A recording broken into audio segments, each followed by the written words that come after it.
I've seen struggle most with inherited property weren't the ones who made bad decisions.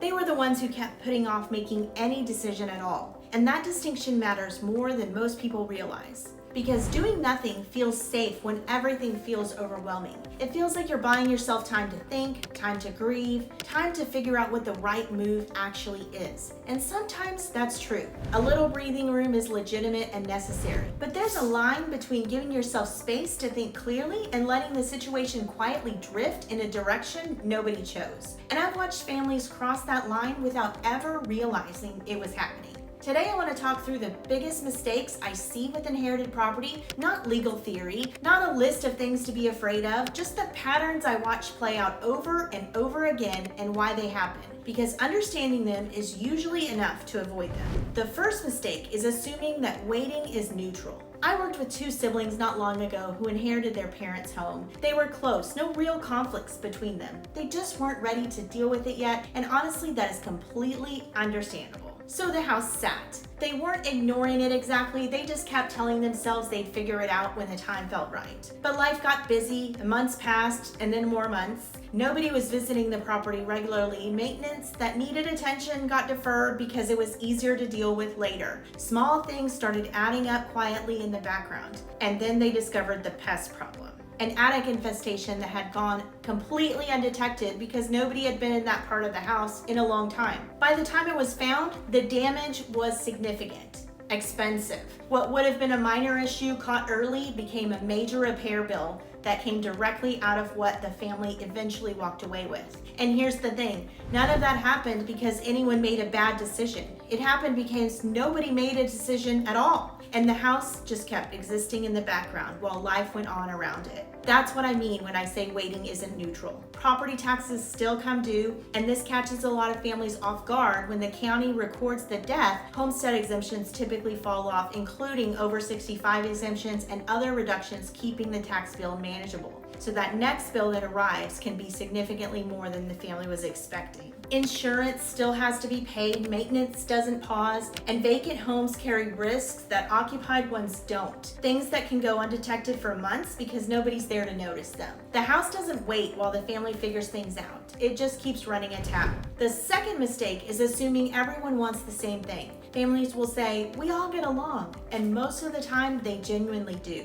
But inherited property has a way of bringing very different emotions and priorities to the surface. And it does it at exactly the moment when everyone is already emotionally depleted from the loss. For one person, the house represents memories. For another, it represents financial pressure, and for someone else, it represents a responsibility they never asked for and aren't sure how to handle. But none of these perspectives are wrong. If nobody talks about them openly and early, things stall very quickly. I've seen families where everyone agreed the home should probably be sold. Everyone was on the same page about that, and they still couldn't move forward because they had completely different ideas about what the house was worth, how much work should be done before listing it, how quickly things needed to happen, and whether selling it even felt emotionally okay yet. And those conversations are harder than people expect because they're rarely just about real estate. They're about grief, about family roles and guilt and fairness and old dynamics that existed long before the property ever became part of the picture. Getting those things out in the open early,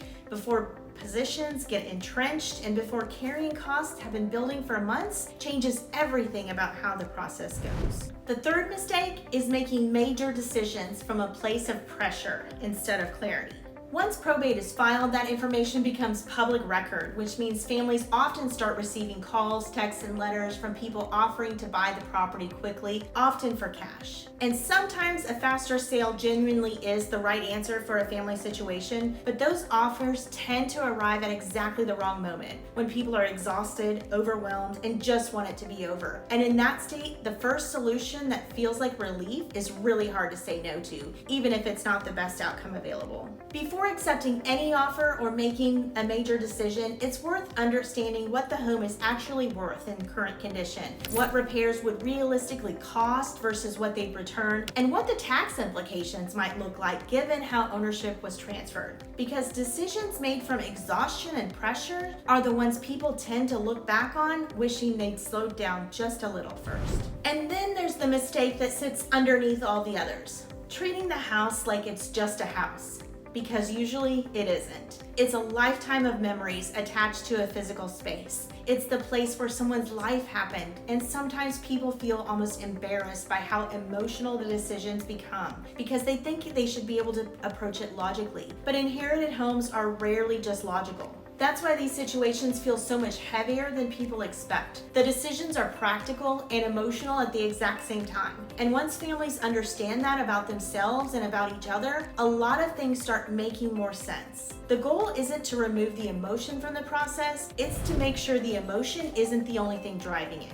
After watching this play out with a lot of families, here's what I know. The ones who navigate inherited property the best aren't the ones who moved the fastest or had everything figured out from the beginning. They're the ones who gave themselves enough time to think clearly without giving the situation so much time that it started making decisions for them. There's a real difference between those two things, and finding that middle ground between rushing and avoiding is usually where the best outcomes live. If you're in the middle of this right now, or you can see it coming, the most valuable thing you can do is start getting clear on your options before the pressure builds. Not to decide everything today, just to understand what you're actually working with. I put together a free guide that walks families through the first things worth thinking about before making any major decisions about inherited real estate. The link will be below in the comments if that would be helpful. And if you're in the San Antonio area and want to talk through your specific situation, reach out and we can think through it together. You don't need to walk in with all the answers. You just don't want the decisions getting made in the background while you're waiting for the right moment to start.